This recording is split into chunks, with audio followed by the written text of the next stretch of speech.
নে হাও বাংলাদেশ, সে বাংলাদেশ। আচ্ছা, এটার অর্থ কারা কারা জানেন? এটা দুটাই কিন্তু চাইনিজ ওয়ার্ড আছে, নে হাও, আরেকটা আছে সে। চাইনিজ ভাষা শেখা শুরু করা উচিত, কারণ ব্যবসা বাণিজ্য থেকে শুরু করে দিন শেষে বাংলাদেশে সামরিক স্থাপনা প্রতিষ্ঠার কথা ভাবছে চীন। আমেরিকা নিয়ে, ভারত নিয়ে বরাবরই কথা হলেও চীন চিকনের তলে তলে কি করছে বাংলাদেশে তারই এক চাঞ্চল্যকর রিপোর্ট প্রকাশ পেয়েছে মার্কিন যুক্তরাষ্ট্রের। এখন আমেরিকার দেওয়া রিপোর্টটা কতটুকু সত্য কতটুকু মিথ্যা সেটা দেখবে চীনারা আর আমেরিকানরা, অথবা আমাদের বাংলাদেশের নিরাপত্তা উপদেষ্টা জনাব খলিলুর রহমান। আসুন দেখি এক রিপোর্টে এখন এই দক্ষিণ এশিয়ার খুবই গুরুত্বপূর্ণ রাষ্ট্র বাংলাদেশ নিয়ে কি খেলা শুরু হয়েছে। চীন হয়তো বাংলাদেশ, পাকিস্তান এবং মিয়ানমার সহ বিশ্বের বেশ কয়েকটি দেশে সামরিক স্থাপনা প্রতিষ্ঠা করতে যাচ্ছে, আর এটা নিয়ে তাদের প্ল্যান আউট চলছে।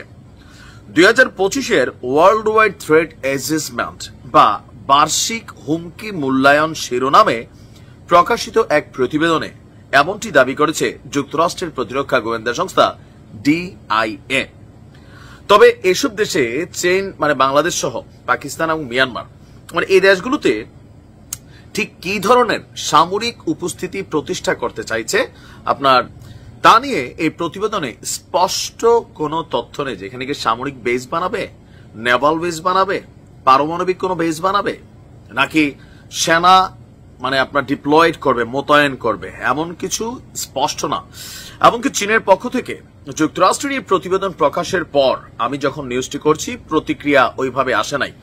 তবে বিশ্বের বিভিন্ন দেশে নানা ধরনের হুমকি নিয়ে প্রতি বছর একটা প্রতিবেদন প্রকাশ করে মার্কিন এই সংস্থা DIA। সম্প্রতি 2025 সালের 11 মে পর্যন্ত পাওয়া তথ্য নিয়ে প্রতিবেদন প্রকাশ করেছে এই সংস্থাটি। প্রতিবেদনে দক্ষিণ এশিয়া অংশে আফগানিস্তান, পাকিস্তান এবং ভারতের বিভিন্ন হুমকির কথা বলা হলেও বাংলাদেশের কোনো উল্লেখ নেই। তবে চীনের যেসব পরিকল্পনা বা হুমকির বিষয়ে বলা হয়েছে সেখানে বাংলাদেশ সহ প্রতিবেশী দেশ মিয়ানমার রয়েছে।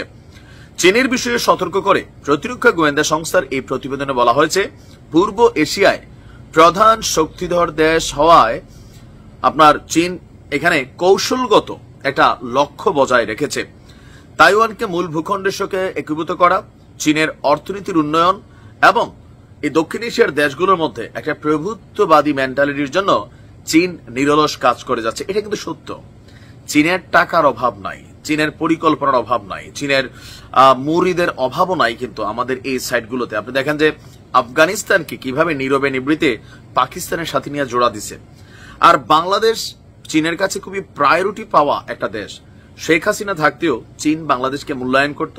ডক্টর ইউনূস আসার পরে এটা আরো বেশি মূল্যায়ন শুরু হয়েছে রাইট নাও, কারণ প্রায় 150 জন ধনকুবেরকে নিয়ে বাংলাদেশে আসতে যাচ্ছে চীনের একটা বড় সড় ব্যবসায়ী প্রতিনিধি দল, যারা বাংলাদেশে বিভিন্ন ইনভেস্টমেন্ট করবে, কলকারখানা।